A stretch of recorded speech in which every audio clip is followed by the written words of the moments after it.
Hey everybody, this is Dave.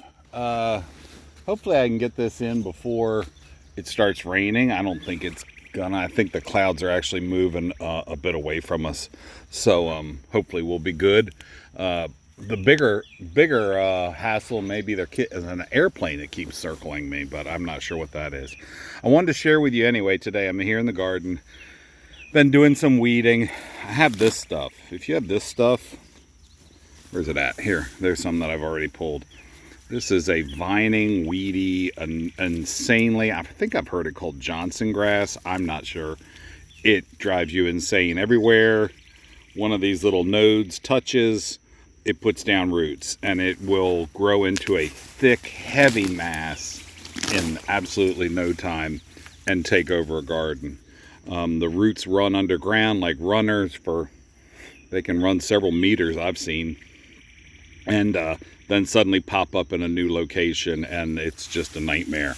So you got to stay on top of that, and that's what I'm doing this morning.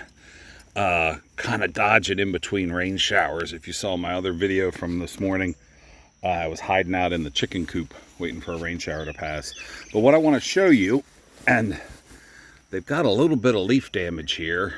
I believe this is the Japanese beetles, which are here right now. I have a fair number of Rose of Sharon hibiscus that they generally gravitate towards, but it looks like you can see they've been doing a number on some of these leaves. But what are these? Okay, so these are Tomatillo plants. They, in growth, sort of resemble a small green tomato, and the plants themselves kind of a little more like a pepper plant. You can see it's got a fairly, let's see if we can get there, fairly woody stem, and it will grow up. I mean, this one here is probably about 6 or 7 inches right now. It could get double that size. They were not, there we go, there's the sun. They were not doing well when I first planted this year because of rabbits. Kept biting them off. You can see there's some rabbit damage right there. There's another one that got rabbit damage, and he's sprouted from the ground, so I'm just going to let him go. Look, here's another, see, here's some more of this stuff. And that stuff is killer. Anyway, the tomatillo is used traditionally in salsa verde. Absolutely delicious. It can be made with many Southwest Tex-Mex, Mexican type recipes and dishes. I use it mainly. I can it, and then I can it like just kind of basically as a plain basic sauce, and then I use it however I want. But it's usually over enchiladas or chips or nachos, that sort of thing.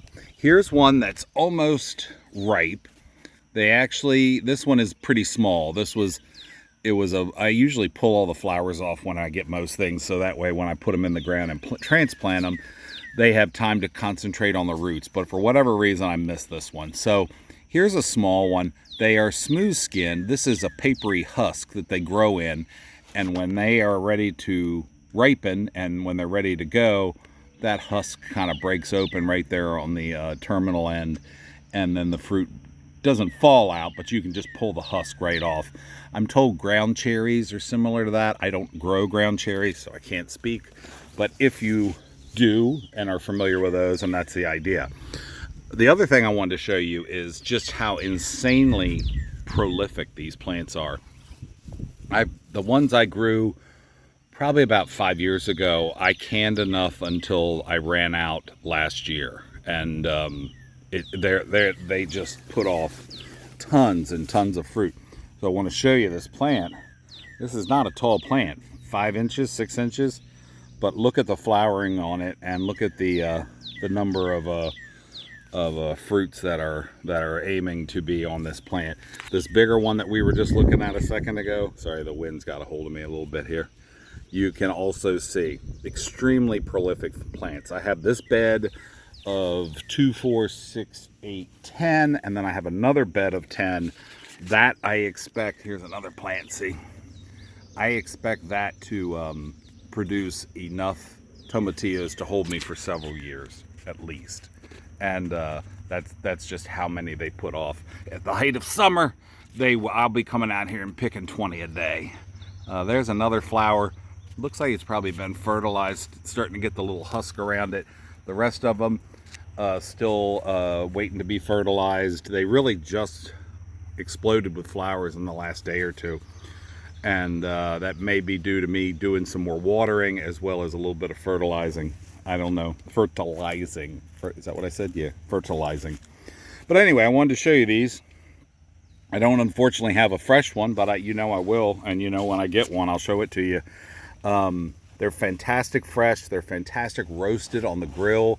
You can just kind of peel the skin right off of them, and they get a nice roasted smoky taste that is unbelievable, and I highly recommend them. So I just wanted to look.